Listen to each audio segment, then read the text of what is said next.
Today's 2-minute fairy tale is the classic wild and violent Brothers Grimm story, Hans My Hedgehog. As usual, it's really messed up and upsetting. I've covered this before in more depth, but this is the 2-minute version. A wealthy but childless farmer wants a child so bad he says, I want a child even if it's a hedgehog. And then his wife gives birth to a child that is half hedgehog and half man. The wife is mad, like, ew, see what you made me have? But the dad's like, it's gonna be fine. However, they don't like the hedgehog and they just kind of keep him in a bed of straw behind the stove, and the dad kind of hopes he'll go away or die after a while. Hans knows when he's not wanted, so when he comes of age, he gets on a rooster, gets some bagpipes, and says, I'm gonna go make my way in the world. And he ends up basically watching over donkeys and pigs in the forest while the herd multiplies. One day a king gets lost in the forest and Hans says, I'll help you if you promise to sign over to me in a contract the first thing that greets you when you get home. Common in folklore. The king figures he's a hedgehog, he's illiterate, and so he says sure, signs the agreement, and when he goes home, the first person to greet him is his daughter. And he tells her, and he's like, but I tricked him.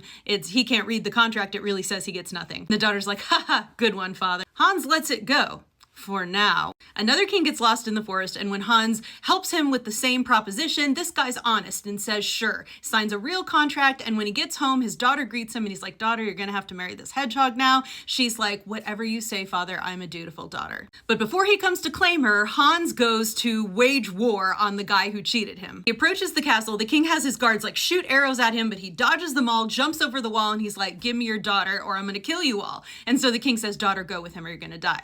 So the daughter goes with him dressed in this beautiful white gown, but once she gets in the carriage with him, he rips off her clothes, rolls his quills all over her until she's all bloody and broken, and then he says, get out, I don't want you anymore. She goes back home shamed and cursed as long as she lives, and there seem like to be some pretty obvious sexual overtones here. He violently marks her, makes her bleed, and she's ruined now. But he goes to the second princess, she happily goes with him, they get married, and like usual that night he takes off his hedgehog skin and he's just this man, but he's all covered in black. The king gets his doctors to wash him with salves and balms, and then he became white and a handsome young gentleman. He and the princess are happy, Hans inherits the kingdom, and one day he goes back to his parents, and instead of being a dick to them, he's like, look, I'm a king now, and I'm not a hedgehog anymore, and they have a joyful reunion. As always, check out my book, Dust Spells, a reimagining of the 12 Dancing Princesses, and my podcast, the link is in the bio.